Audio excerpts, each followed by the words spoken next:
संक्रमण तत्व है क्या? तो संक्रमण तत्व की परिभाषा यदि आपके पास आती है तो संक्रमण तत्व किसे कहते हैं बेटा? जिनमें क्या होगा, मीन्स वो तत्व होंगे जिनमें डी कक्षक क्या होंगे, पूर्ण भरे हुए होंगे। डी कक्षक सॉरी अपूर्ण होंगे। डी कक्षक क्या होंगे, डी कक्षक अपूर्ण होंगे, पूरे नहीं भरे होंगे, है ना। डी कक्षक क्या होने चाहिए, अपूर्ण होने चाहिए। उनको क्या कहते हैं, संक्रमण तत्व कहते हैं। ये है बेटा संक्रमण तत्व। संक्रमण तत्व में क्या होंगे, डी कक्षक क्या होंगे, अपूर्ण होते हैं। ठीक, इतनी बात तो क्लियर हो गई होगी। अब यहाँ पर हमें ये ध्यान रखना है कि कुछ एलिमेंट्स ऐसे होते हैं, या यहाँ पर हम अपूर्ण का मतलब हो सकता है अर्धपूरित भी हो सकते हैं बेटा, है ना। आधा पूरा वाला भी अपूर्ण में माना जाता है। तो संक्रमण तत्व सिंपल एक लाइन में याद रखना है कि संक्रमण तत्व में जिनमें क्या होगा, डी कक्षक क्या होंगे, अपूर्ण होंगे, उन्हें हम क्या कहते हैं, संक्रमण तत्व कहते हैं। संक्रमण तत्व हो गए ट्रांजिशन एलिमेंट, है ना, संक्रमण तत्व। ये हमारे पास हो गए संक्रमण तत्व, है ना। अब जैसे मान लीजिए हमारे पास डी कक्षक अपूर्ण वाले तो ठीक है, लेकिन कुछ डी कक्षक वाले भी ऐसे होते हैं जो पूर्ण भरे हुए होते हैं। जैसे यहाँ पर यदि देखोगे तो एक होता है जी, तीन हमारे पास एलिमेंट्स होते हैं। कौन कौन से होंगे, जो डी ब्लॉक के तत्व हैं लेकिन वो क्या नहीं है, संक्रमण तत्व नहीं है। तीन है बेटा। कौन कौन से हो सकते हैं, देखो यहाँ पर डी ब्लॉक के एलिमेंट्स जिनमें डी कक्षक अपूर्ण होंगे वो क्या होंगे, संक्रमण तत्व होंगे। लेकिन तीन ऐसे एलिमेंट हैं जो जैसे जिंक, ठीक है ना, कैडमियम और Hg, इस पे बहुत ज्यादा क्वेश्चन पूछा जाता है। ये तीन एलिमेंट हैं जो डी क्या है, D block element, D block के तत्व है। ये तीन है बेटा डी ब्लॉक के तत्व। कौन से हैं, जिंक है, कैडमियम है और Hg है। ये कौन से ब्लॉक के तत्व हैं, डी ब्लॉक के तत्व। लेकिन ये संक्रमण तत्व नहीं है। ये क्या नहीं है, संक्रमण तत्व नहीं है। क्यों नहीं है, कोई बता सकता है?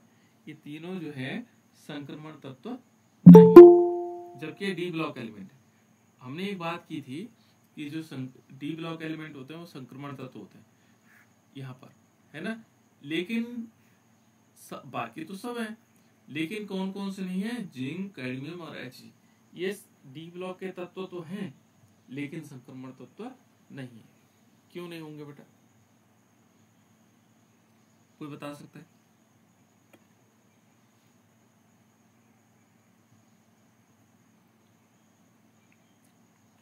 हमने क्या कहा अभी, जिनमें डी कक्षक क्या होंगे, अपूर्ण होंगे, वे संक्रमण तत्व कहलाते हैं। उनको हम क्या कहते हैं, संक्रमण तत्व। वो है बेटा संक्रमण तत्व, है ना।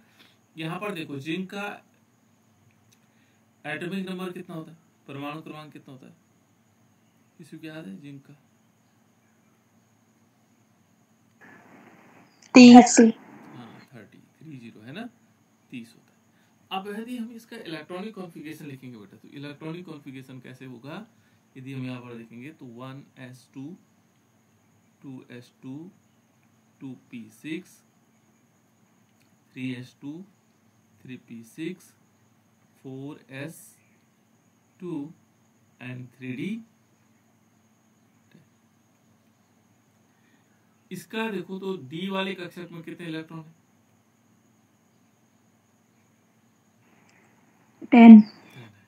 यानी कि डी कक्षक के कितने ऑर्बिटल होते हैं, कक्षक कितने होते हैं इसमें, 5।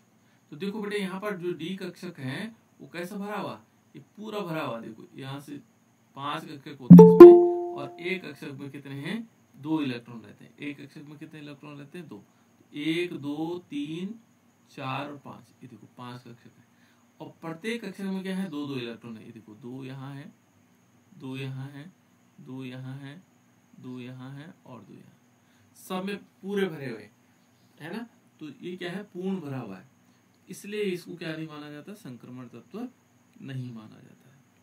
ठीक है ना। इसी प्रकार से कैडमियम भी है और Hg भी है। तो ये प्रश्न बहुत ज्यादा पूछा जाता है कि जिंक, कैडमियम और Hg, जिंक, कैडमियम और Hg का मरकरी है ना, ये तीनों डी ब्लॉक के तत्व हैं, परंतु यह संक्रमण तत्व नहीं है, ये संक्रमण तत्व नहीं है। तो उसका कारण है कि उनके जो डी कक्षक हैं वो पूर्ण भरे हुए होते हैं। कैसे भरे होते हैं बेटा? पूर्ण भरे, है ना। तो पूर्ण भरे होने के कारण वो क्या नहीं हो जाते हैं, इन्हें हम संक्रमण तत्व नहीं कहते। ठीक है, तो ये हो गया इनका। यदि हम इलेक्ट्रॉनिक विन्यास देखोगे तो यहाँ पर हमेशा यह ध्यान रखना, इसमें दो चीजें बेटा, है ना। अब थोड़ा और परिभाषा में हम कह सकते हैं कि जो ये तीनों तत्व है, मूल अवस्था में, जो मूल अवस्था है ना, जो इनकी मूल अवस्थाओं में, और क्या होता है +2 ऑक्सीकरण अवस्था दिखा सकते हैं ना। ये कैसे नहीं होंगे बेटा? देखो, मूल अवस्था में भी नहीं होंगे, मूल अवस्था में भी, मूल अवस्था है ना, और ऑक्सीकरण अवस्था, दो अवस्थाएं होती, मूल अवस्था और ऑक्सीकरण अवस्था में क्या होंगे? में डी कक्षक पूर्ण भरे होते हैं, डी कक्षक पूर्ण भरे होते हैं। अब परिभाषा को ऐसे लिख सकते हैं, क्या कहेंगे कि संक्रमण तत्व तो होते हैं जो मूल अवस्था एवं ऑक्सीकरण अवस्था में डी कक्षक पूर्ण भरे हुए होते हैं, है ना, उनको हम संक्रमण तत्व कहते हैं। अब देखो, मूल अवस्था का मतलब क्या हुआ?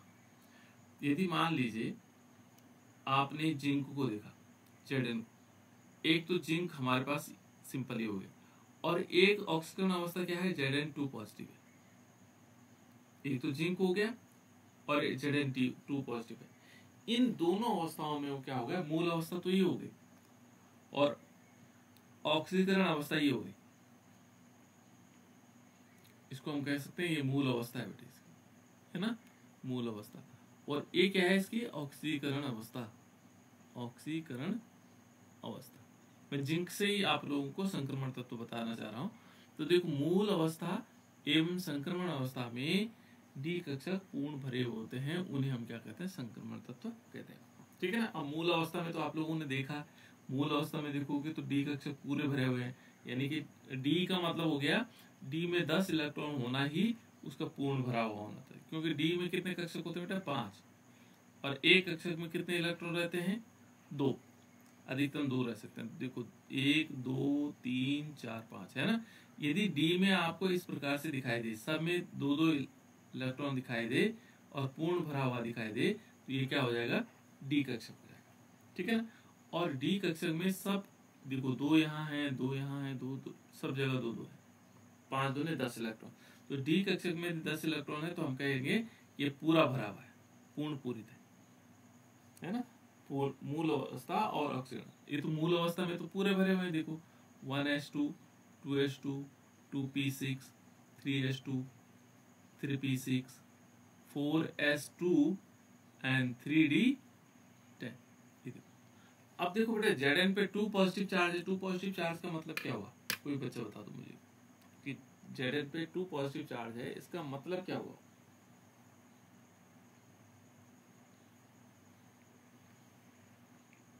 क्या मतलब हुआ होगा इसका?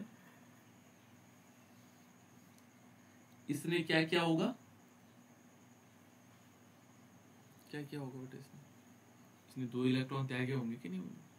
देखो, जब भी हमारे पास जैसे किसी पर भी एक पॉजिटिव चार्ज है, मान लीजिए जैसे सोडियम है, और सोडियम पर एक पॉजिटिव चार्ज है, क्या इसका एक पॉजिटिव चार्ज का मतलब इसने 1 इलेक्ट्रॉन त्याग दिया होगा, 1 इलेक्ट्रॉन इसमें से कम हुआ होगा, है ना। कॉपर है और कॉपर 2 पॉजिटिव हो गया, तो 2 पॉजिटिव कैसे होगा? इसमें से 2 इलेक्ट्रॉन इसने त्यागे होंगे। ठीक है।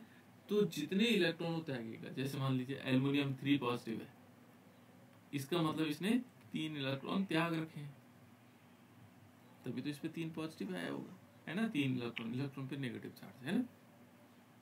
तो यहाँ देखो बेटा, इस ऑक्सीकरण अवस्था में इसने 2 इलेक्ट्रॉन त्यागे होंगे, तो 2 इलेक्ट्रॉन त्याग देंगे तो यहाँ पर कितने हो जाएंगे? यहाँ 30 थे तो 28 हो जाएंगे। लेकिन वो त्यागेगा किससे इलेक्ट्रॉन? एक बहुत अच्छा कॉन्सेप्ट आता है, इसी पे आता है बेटा, ध्यान रखना। इलेक्ट्रॉनिक कॉन्फ़िगरेशन यही आता है मेन, कि जिंक 2 पॉजिटिव हो गया, कॉपर 2 पॉजिटिव हो गया, इनका क्या लिखना आपको, इलेक्ट्रॉनिक कॉन्फ़िगरेशन लिखना है। तो जैसे मुझे Zn2 पॉजिटिव का लिखना है, देखो अब 28 का लिखना है, ये तो 30 वाला था, तो 28 वाला क्या होगा, कोई बता सकता है?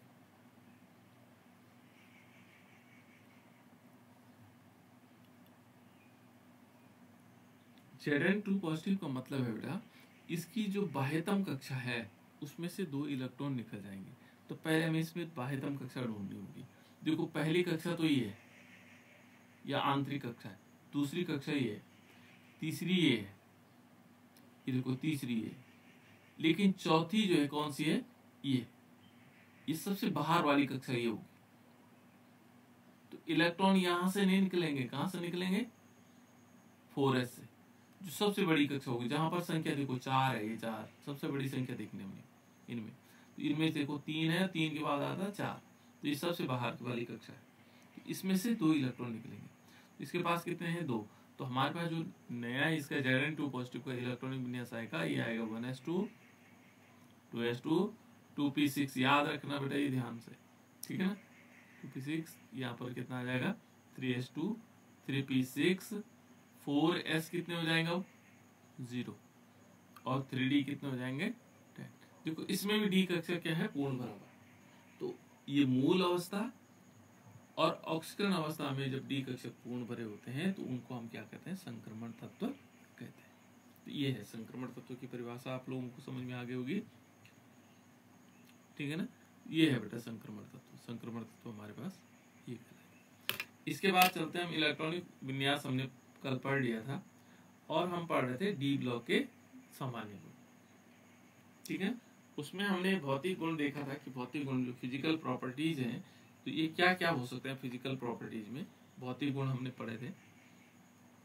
यहाँ पर देखो बेटा, यदि हम अब भौतिक गुणों में थोड़ी सी अंतर क्या है, यहाँ पर थोड़ी सी चीजें है, जैसे संक्रमण धातुएं, जो संक्रमण धातुएं कौन से हैं, यदि हम संक्रमण धातुओं को देखेंगे तो संक्रमण धातुओं को, संक्रमण धातु है ना, संक्रमण धातु यदि हम देखेंगे तो कौन कौन से, जिंक, कैडमियम और Hg को छोड़कर, है ना, ये तीनों को छोड़कर, जिंक, कैडमियम और Hg को छोड़ करके सभी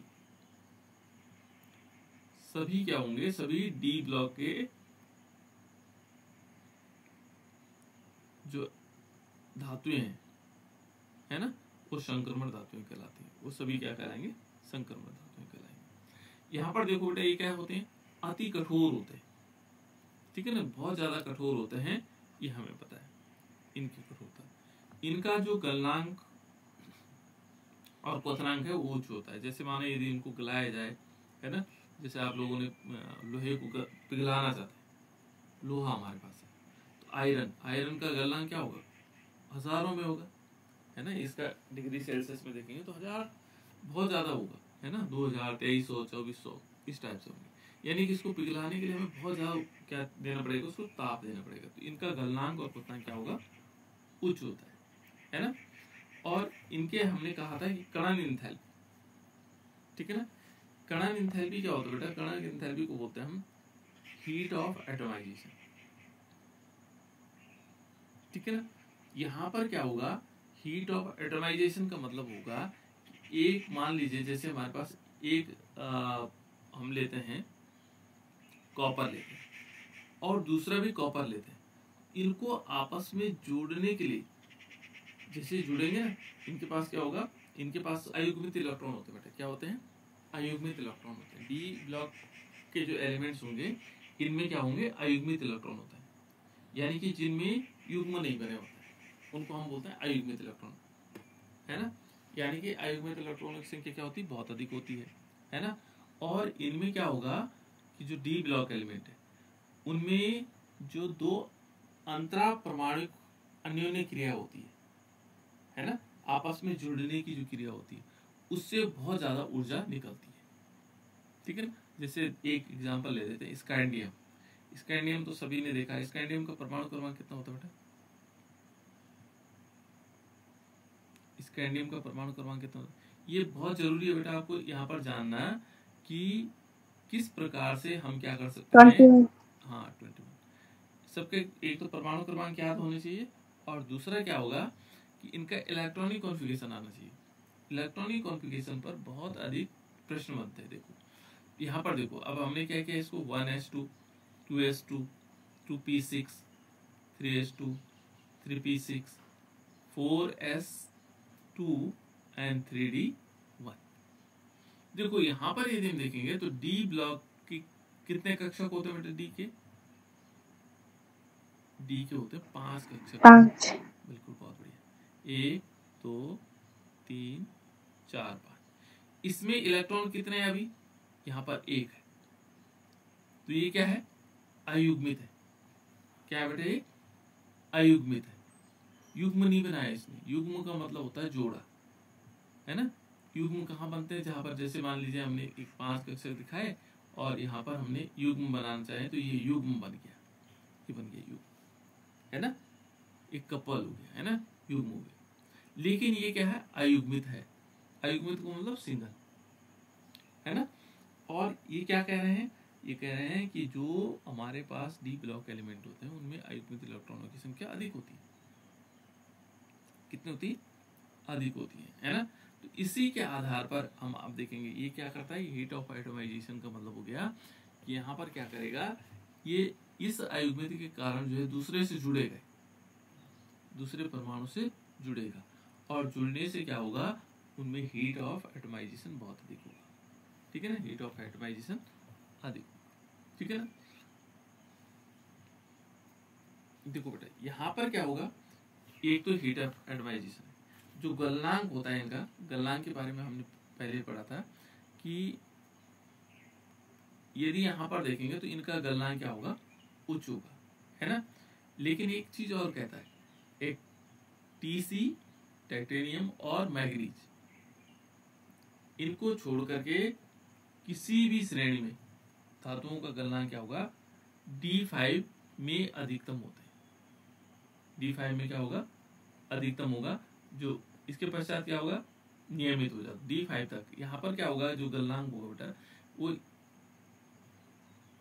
यहाँ तक अधिक होगा, ठीक है ना। इसके पश्चात क्या होगा, इसके पश्चात गलनांक में नियमित कमी आती। तो यहाँ पर जैसे मान लीजिए हमने क्या किया कि एक तो टैक्टीसियम हो गया, मैग्नीशियम हो गया, मैग्नीज हो गया, सॉरी मैग्नीशियम नहीं, मैग्नीज हो गया।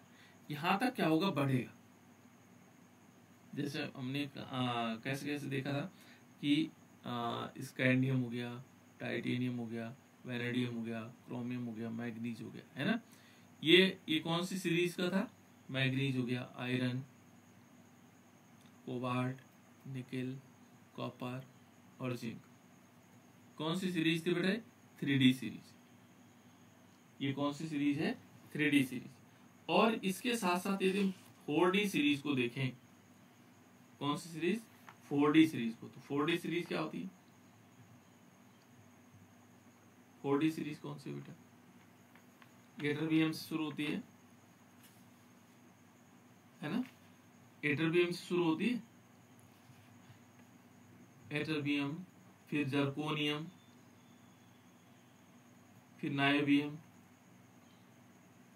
एनबी, है ना, फिर एनो, नोबियम, फिर यूरेनियम, ठीक है ना। फिर इसी प्रकार से चलते हैं। तो यहाँ तक होगा, फिर पीडी, है ना, और फिर आएगा पैलेडियम होगा, है ना। तो यहाँ पर क्या होगा, इसमें भी जो है किस तक आएगा, टैक्टीसियम तक। जो टैक्टीसियम है यहाँ तक क्या होने हैं, इन्होंने अधिकतम हो जाएगा और उसके बाद फिर धीरे धीरे, तो यहाँ पर देखो बेटा मैग्नीज तक बढ़ेगा और उसके बाद गलनांक क्या होगा, धीरे धीरे कम, मतलब स्थिर हो जाएगा, ठीक है। तो यहाँ क्या माना जाता है कि मैग्नीज क्या है बेटा, यहाँ पर अपवाद है, क्योंकि इसका इलेक्ट्रॉनिक विन्यास जो है, जो मैग्नीज का इलेक्ट्रॉनिक विन्यास है वो क्या है, मैग्नीज का जो इलेक्ट्रॉनिक विन्यास होगा वो किस प्रकार से आएगा, ये आएगा 3D5 और 4s2, इतना हो रहा है। देखो तो मैग्नीज कितना होता है, 25 होता है। 25 होता है ना मैग्नीज का। तो यहाँ पर जब यदि इलेक्ट्रॉनिक विन्यास लिखेंगे तो 1s2 2s2 2p6 3s2 3p6, इनकी बार बार प्रैक्टिस कर लो। 4s2 and 3d5। देखो बेटे यहाँ पर ये मैग्नीज का है ना। इसमें कितने अयुग्मित इलेक्ट्रॉन है? यहाँ पर देखोगे तो इसके पास 5 अयुग्मित इलेक्ट्रॉन है, क्योंकि हुंड का नियम कहता है कि एक कक्षक में 2 इलेक्ट्रॉन तो होते हैं, लेकिन इलेक्ट्रॉन तभी युग्मित होंगे जब प्रत्येक कक्षक में एक एक इलेक्ट्रॉन हो जाए। जैसे एक हो गया, एक हो गया, है ना, प्रत्येक जगह एक एक हो जाए। अब जैसे 5 पूरे हो जाएंगे तो छठे में तब युग्मित होने लगेंगे, है ना। और इसके पास कितने हैं? 5 इलेक्ट्रॉन, है ना। इसलिए क्या माना जाता है, इसका गलनांक क्या होता है? बहुत कम होता है। इस 5 अयुग्मित इलेक्ट्रॉन के कारण इसका गलनांक क्या होगा? कम होगा। क्या कहा हमने कि जो जितने डी ब्लॉक एलिमेंट हैं, डी ब्लॉक एलिमेंट का गलनांक और क्वथनांक उच्च होता है, लेकिन मैग्नीज का कम होता है। ये अपवाद है ना, क्योंकि इसके इलेक्ट्रॉन में यहाँ देखो इलेक्ट्रॉनिक विन्यास में 5 क्या है? अयुग्मित इलेक्ट्रॉन है ना। और इसके कारण क्या हो जाता है? इसका गलनांक कम हो जाता है। तो यहाँ पर पूछा जा सकता है कि किसका गलनांक कम है? मैग्नीज का गलनांक कम है, क्यों? तो आप लोग बता सकते हैं कि मैग्नीज का गलनांक इसलिए कम है कि उनमें क्या है? 5 अयुग्मित इलेक्ट्रॉन है, और 5 अयुग्मित इलेक्ट्रॉन के कारण उनका गलनांक क्या हो जाता है? कम हो जाता है, ठीक है। और जिसका कारण क्या है? इसकी जो स्थायी संरचना है D5 है ना, और इसके कारण धातुक बंध होते हैं वो दुर्बल हो जाते हैं। इसके कारण ये जो स्थायी संरचना होती है और इनमें धातुक बंध क्या हो जाते हैं? दुर्बल हो जाते हैं। तो यही कारण है बेटा इसमें, इसमें 5 अयुग्मित इलेक्ट्रॉन है और जिसके कारण ये स्थायी संरचना है, ठीक है ना। और इसमें क्या होगा? धातुक बंध दुर्बल हो जाते हैं। तो इन 5 इलेक्ट्रॉनों के कारण, अयुग्मित इलेक्ट्रॉनों के कारण इसका गलनांक कम है, ठीक है। तो ये क्वेश्चन पूछा जा सकता है आपसे, क्या किसकी जो है क्या होगा? गलनांक कम होगा। नेक्स्ट है बेटा इसमें परमाणु आकार। कल मैंने बात भी की थी आप लोगों के साथ कि यहाँ पर परमाणु का आकार किस प्रकार से हो सकता है। तो यहाँ 2 चीजें और भी हैं। जैसे देखो हम चलते हैं स्कैंडियम से, ये है स्कैंडियम, फिर है टाइटेनियम, ये बार बार लिखना पड़ेगा मैं, है ना। वैनेडियम, क्रोमियम, फिर उसके बाद आएगा मैग्नीज, मैग्नीज के बाद आएगा आयरन। एक ही सीरीज से हम लगभग सारी सीरीज के बारे में, कोबाल्ट, निकेल, कॉपर, है ना, और जिंक। भले डी ब्लॉक एलिमेंट तत्व नहीं है, ठीक है ना। अब हम यहाँ देखेंगे, एक तो देखेंगे परमाणु आकार और आयनिक आकार। कल हम बात भी कर रहे थे बेटा कि जब हम सिंपल देखते थे किसमें, लिथियम हो गया, बेरिलियम हो गया, बोरोन हो गया, कार्बन हो गया, नाइट्रोजन हो गया, ऑक्सीजन हो गया, फ्लोरीन हो गया, नियोन, ये तो हमारे पास एक प्रकार का पीरियोडिक टेबल का शुरुआती दौर था, है ना। यहाँ पर देखोगे तो इसका परमाणु क्रमांक कितना होता है बेटा? इसका होता है 3, इसका होता है 4, इसका होता है 5, 6, 7, 8, 9, 10। ये हमारे पास परमाणु क्रमांक, अलग अलग प्रकार के परमाणु क्रमांक। यहाँ देखोगे हमेशा जो हम यदि थोड़ी सी पहले चले जाएं तो परमाणु की संरचना में हमने ऑर्बिट पढ़े थे, है ना। परमाणु की संरचना कैसे होती है? बीच में होता है प्लस चार्ज, जो रदरफोर्ड का मॉडल था, बीच में प्लस चार्ज हुआ। उसके बाहर क्या होते हैं? ऑर्बिट होते हैं, जिनको हम क्या बोलते हैं? कक्षा बोलते हैं। इनके बाहर क्या होती है? कक्षा होती है। तो जैसे मान लीजिए हमने कक्षा नंबर 1 हो गई, एक कक्षा हो गई, पहली कक्षा, है ना। ये दूसरी कक्षा हो गई, इसके बाहर तीसरी कक्षा हो गई, ऐसे होता है। ये कक्षाएं होती हैं, चौथी कक्षा हो गई, ठीक है ना। ऐसी कक्षाएं होती हैं प्रत्येक परमाणु के बाहर। तो ये कक्षाएं हैं, और इन कक्षाओं में फिर क्या होता है? इन कक्षाओं के अंदर भी फिर क्या होते हैं बेटा? कोष, उपकोष, है ना। माने पहले क्या होगा? उपकोष होंगे। जैसे हमने कहा 1s, तो 1 के 1 नंबर तो उसकी कक्षा का हो गया, s क्या हो गया? उसका उपकोष हो गया, तो यहाँ पर देखो इलेक्ट्रॉन भरने का तरीका क्या होता है कि जो पहली कक्षा है उसमें 2 अधिकतम इलेक्ट्रॉन भरे जाते हैं। कितने भरे जाते हैं? 2। पहली कक्षा में हमेशा 2। जो कक्षाएं हमने अभी बताया इनमें पहली कक्षा में 2 होते हैं, दूसरी कक्षा में 8 भरे जाते हैं, तीसरी कक्षा में 8 भर सकते हैं, चौथी में 18, इस प्रकार से हम भर सकते हैं, है ना। तो चलो हम ये देख लेते हैं, पहले इनकी कक्षाओं में इलेक्ट्रॉन भरने का तरीका देख लेते हैं, हमें तो इतनी ही जरूरत थी, है ना।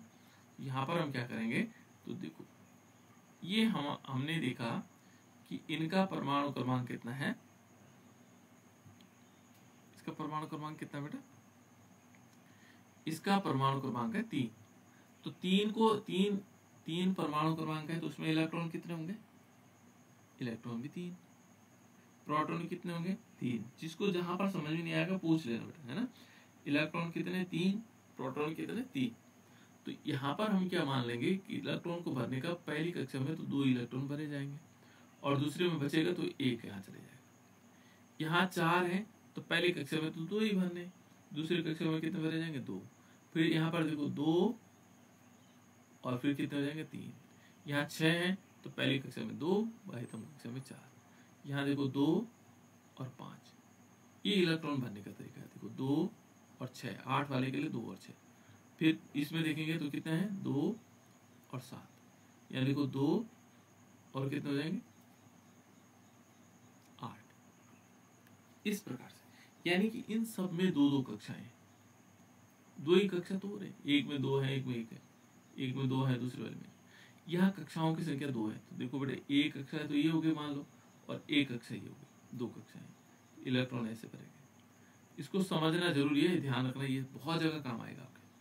फिर हमने दूसरी कक्षा देखी, दूसरी कक्षा में यहाँ अंदर 2 है, इसके बाहर कितने हैं, इसके पास भी 2 है। यहाँ देखो यहाँ कितने हैं, यहाँ भी 2 है इलेक्ट्रॉन। यहाँ कितने हैं 3 हो गए, 1 2 और 3 इलेक्ट्रॉन हो गए, है ना। फिर यहाँ देखो कि यहाँ कितने 1 2, लेकिन बाह्यतम कक्षा में कितने 1 2 3 और 4। फिर यहाँ देखो यहाँ कितने, यहाँ 2 है, इसमें कितने होंगे बाहर वाले में 5 हो जाएंगे, 1 2 4 5, है ना। यहाँ देखो आगे चलेंगे तो ऐसे करके सब में वही चल रहा है, और इसमें 2 है और बाहर वाले में 8 है, 1 2 3 4 5 6 7 और 8 मान लेते। अब हुआ क्या बेटा, देखो यहाँ पर एक चीज समझनी होगी हमें, क्योंकि प्रोटॉन कहाँ होते हैं, नाभिक में बीच में, है ना, और इलेक्ट्रॉन कहाँ होते हैं, उसके चारों ओर होते हैं, ऐसे इलेक्ट्रॉन होते हैं, है ना। इलेक्ट्रॉन इसके चारों ओर घूम रहे होते हैं, बीच में कहाँ है, नाभिक में प्लस चार्ज। प्रोटॉन पे क्या होता है, प्लस चार्ज, यानी कि नाभिक में प्लस चार्ज है। और इलेक्ट्रॉन पे कौन सा आवेश होता है बेटा, इलेक्ट्रॉन पे कौन सा चार्ज होता है, आवेश कौन सा होता है, नेगेटिव। नेगेटिव, ऋणावेश होता है। ध्यान रखिएगा, प्रोटॉन पे धनावेश होता है और इस पे ऋणावेश होता है। और हमें मालूम भी है कि जो धनावेश होता है वो ऋणावेश को अपनी ओर खींचता है। ऐसे तो प्लस माइनस एक दूसरे को क्या करते हैं, आकर्षित करते हैं। तो ये क्या करेंगे, एक दूसरे को अपनी ओर खींचेंगे। और इलेक्ट्रॉन कहाँ है, बाहर है, देखो ये बाहर है, और प्रोटॉन कहाँ है, नाभिक में।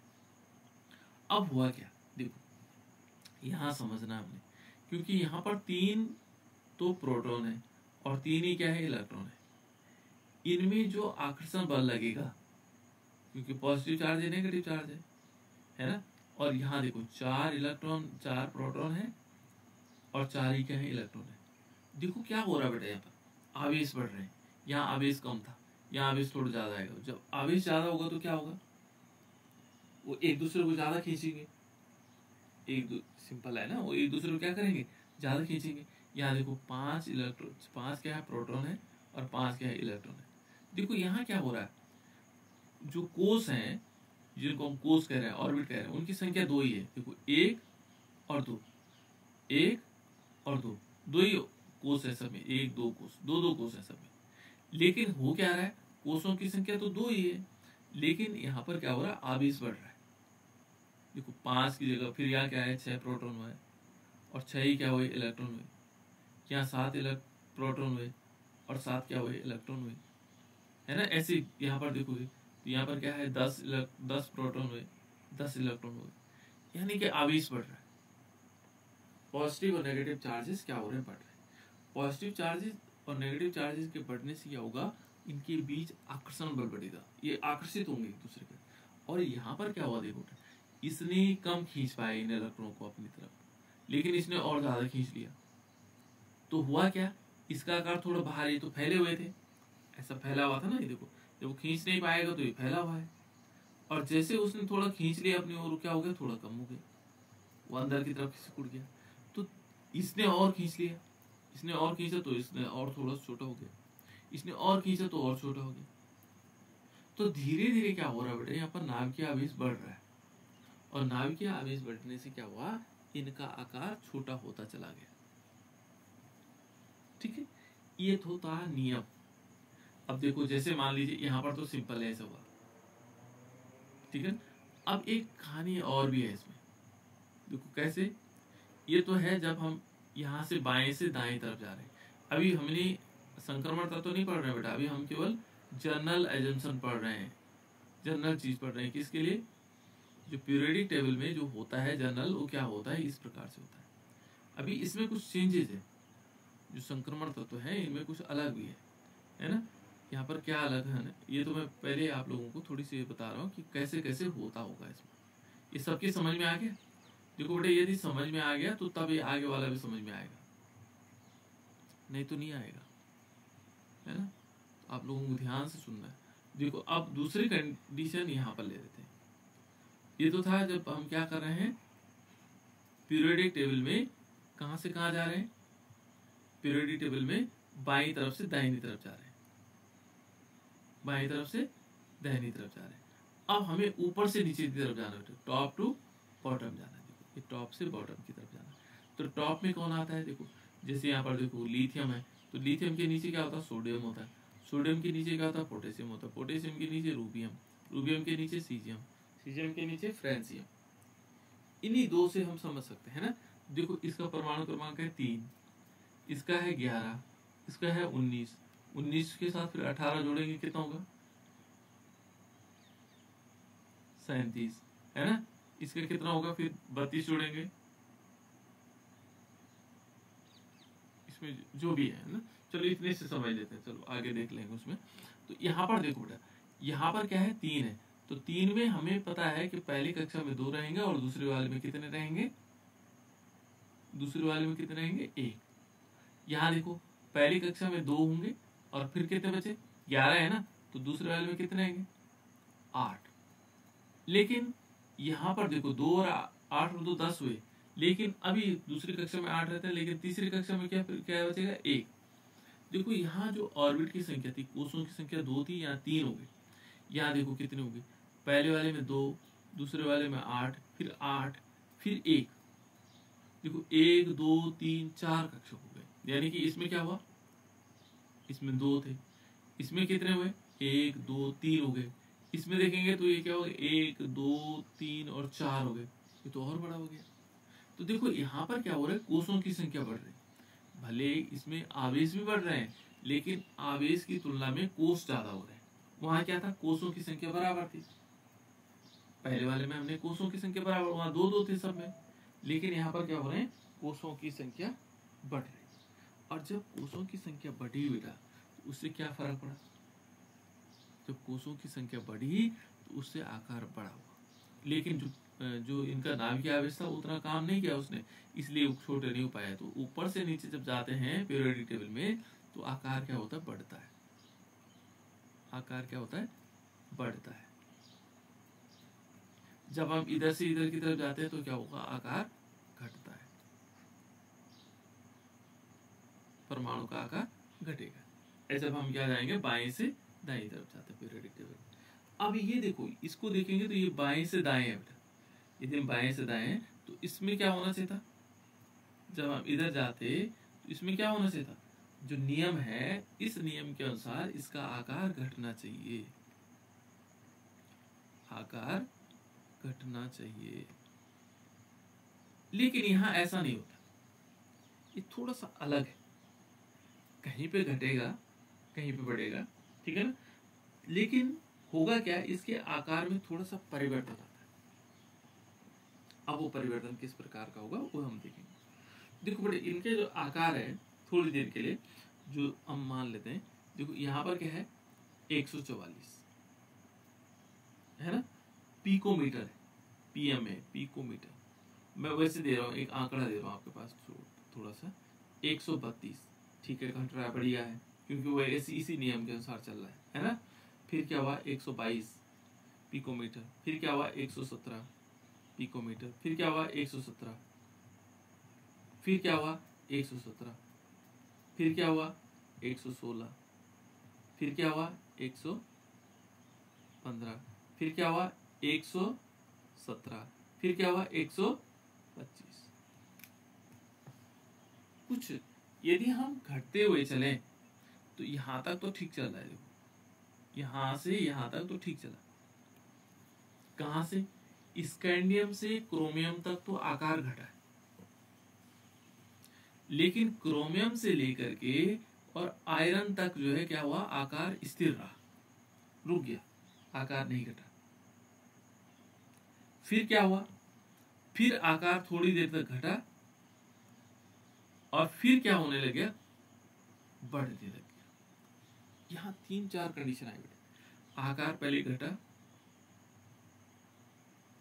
फिर क्या हुआ, स्थिर हुआ, फिर घटा,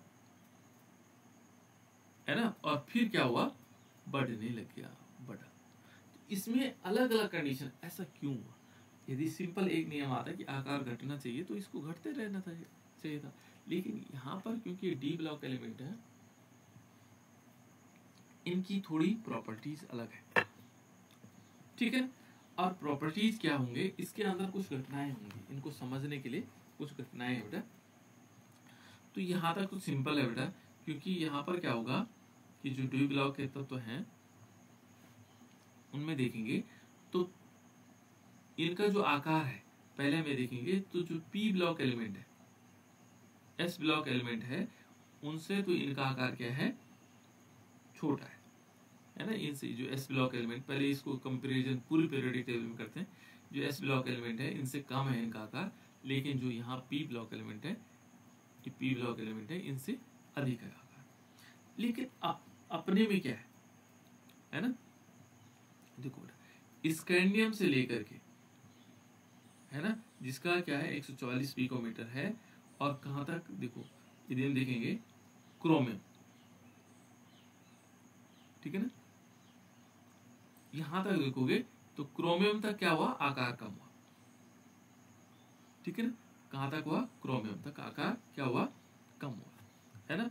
और देखोगे यहां पर देखोगे उसी प्रकार से, देखो जिंक को देखेंगे, जिंक 125 पिकोमीटर है, और अच्छा इस थोड़ा सा ऊपर से नीचे की तरफ है ना, जिंक से देखेंगे और गैलियम, है ना, तक जो आकार क्या हुआ, एक मिनट, पीरियोडिक टेबल यहाँ पर दिखाई देगी तो गैलियम, मोलिब्डेनम्स,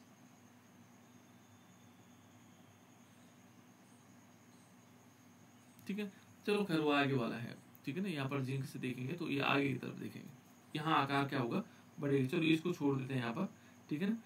यहाँ पर अब देखो, इसमें देखो, यदि हम देखेंगे किसी भी संक्रमण श्रेणी में, जो संक्रमण श्रेणी है, अब संक्रमण श्रेणी की बात कर लेते हैं, ये संक्रमण तत्व है तो इनकी एक श्रेणी होगी, है ना, ये 3D सीरीज है, ये कौन सी है, 3D श्रेणी। वो गैलियम तक आगे की बात कर रहे हैं, इधर गैलियम इधर होता है ना, उसके आकार की बात कर रहे थे, ठीक है। तो पर हम उससे नहीं लेंगे, यहाँ पर हम देखते हैं संक्रमण श्रेणी है, और इसमें बाएं से दाएं जाने पर, जब हम बाएं से, ये बाएं है हमारे हाथ का, ठीक है ना, इधर से जब हम कहा जा रहे हैं, दाएं तरफ जा रहे हैं, देखो ये दाएं है ना, तो इस तरफ जा रहे हैं तो क्या परिवर्तन आ रहा है, अलग अलग जगहों पर अलग अलग प्रकार के परिवर्तन हमें दिखाई दे रहे हैं, है ना। तो ये क्या हुआ, नाभिकीय आवेश की तो वृद्धि हो रही है इसमें। यहाँ पर हम क्या लिखेंगे, यहाँ पर लिखेंगे कि नाभिकीय जो आवेश होगा, नाभिकीय आवेश में वृद्धि हो रही है। कहां से कहां जाने में? स्कैंडियम से लेकर के जब हम जिंक तक गए तो उसमें क्या हुआ, नाभिकीय आवेश बढ़ा। ठीक है। और यहाँ पर देखोगे जो इलेक्ट्रॉन, यदि कोषों की संख्या क्या है, समान है, कोषों की संख्या भी इसमें समान होगी बेटा। इसमें नहीं, इसमें जैसे हम उसको पढ़ रहे थे ना, यहाँ कोषों की संख्या भी समान है, कोष भी क्या है, समान है। दो चीजें कंडीशन, एक तो नाभिकीय आवेश बढ़ रहा है और कोषों की संख्या भी समान है। और यहाँ पर क्या होना चाहिए था कि इनका आकार लगातार घटना चाहिए था इस घटना के आधार पर। ठीक है। नाभिकीय, जब भाई इसमें क्या हुआ, कोषों की संख्या समान है और नाभिकीय आवेश वृद्धि हो रही, तो उससे क्या होनी चाहिए थी, नाभिकीय क्या होना चाहिए था, जो आकार है आकार घटना चाहिए था, घटना चाहिए, है ना। आकार में क्या होनी चाहिए, कमी होनी चाहिए। लेकिन क्या हो रहा है, अंत में जो डी कक्षक है, डी कक्षक है, उसमें एक एक इलेक्ट्रॉन की वृद्धि हो रही है। जैसे इसमें देखोगे, यहाँ इसमें D1 है, इसमें D2 है, इसमें क्या हुआ, D3 हुआ, इसमें D4 हुआ, इसमें D5 हुआ, इसमें D6, D7, D8, D9 और D10। जो डी कक्षक है बेटा, इसमें क्या होता है कि एक एक इलेक्ट्रॉन की वृद्धि हो रही है। ठीक है। और इस डी कक्षक में एक एक इलेक्ट्रॉन वृद्धि होने से क्या फर्क हुआ, ये जो है एस जो ऑर्बिटल है, देखो एस ऑर्बिटल का है, एस ऑर्बिटल इससे पहले होता है, थोड़ी सी जगह बनानी पड़ेगी,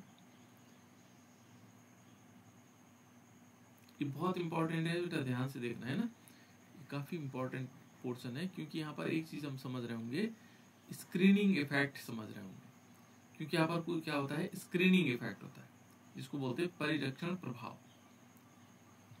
एक प्रभाव होता है जिसके कारण ऐसा हुआ, नहीं तो होना क्या चाहिए था, आकार घटना चाहिए था, लेकिन ये कहीं पर घट रहा है, कहीं बढ़ रहा है ना। तो यहाँ देखो हमने क्या किया,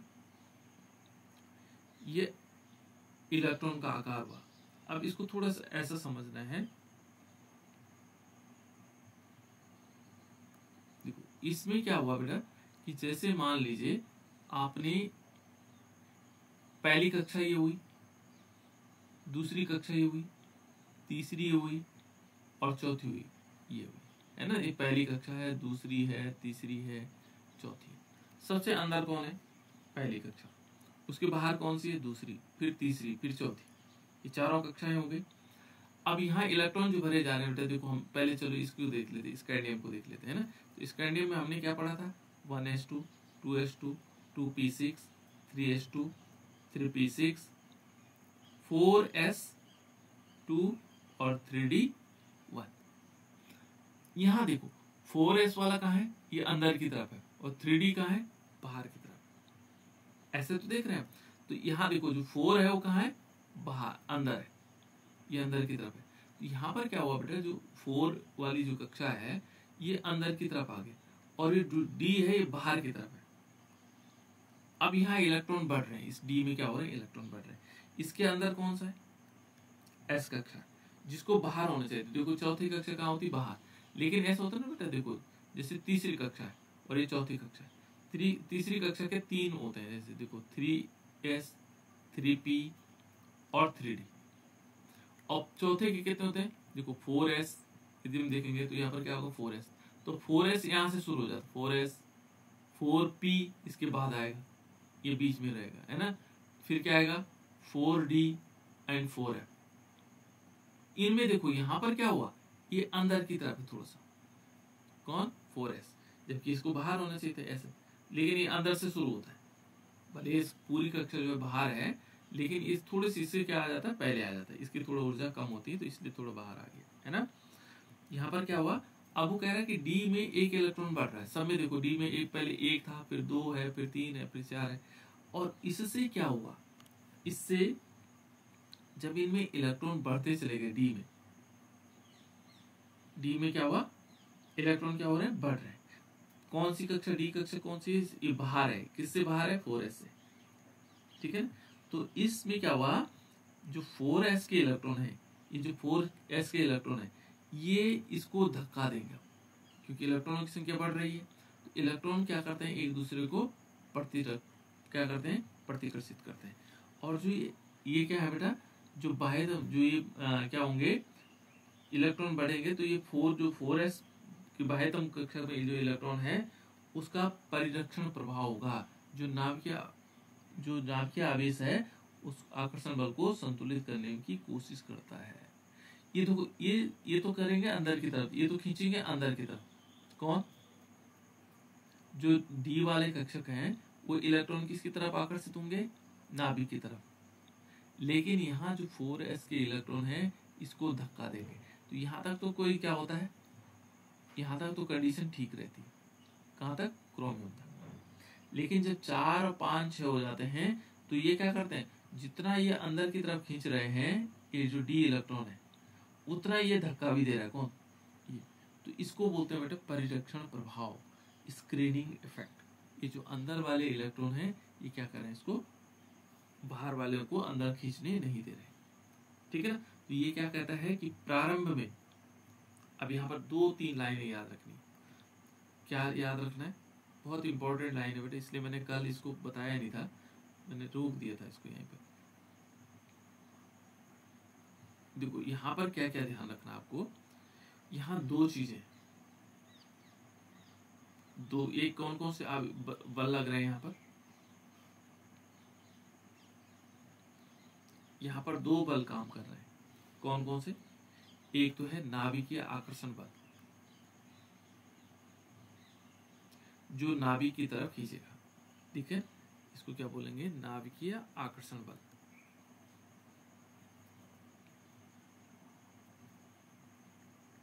याद रखिएगा, बहुत इसको की पॉइंट कहीं पर नोट कर लीजिएगा, नाभिकीय आकर्षण बल।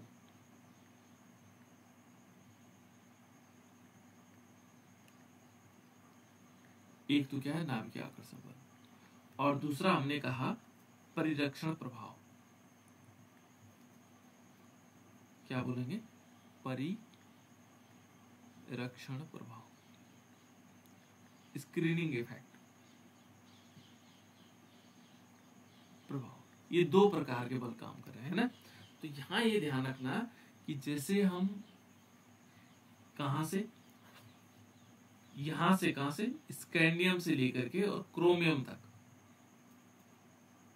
कहां से कहां तक, स्कैंडियम से लेकर के क्रोमियम तक, किसका प्रभाव ज्यादा होगा, यहां पर हम लिख सकते हैं स्कैंडियम टू क्रोमियम, स्कैंडियम से क्रोमियम तक। क्या हो रहा है बेटा, नाभिकीय जो प्रभाव है वो परिरक्षण प्रभाव से अधिक है ना। जो नाभिकीय आकर्षण बल है, ठीक है ना, यहाँ पर नाभिकीय आकर्षण बल, यहाँ पर हम लिखेंगे नाभिकीय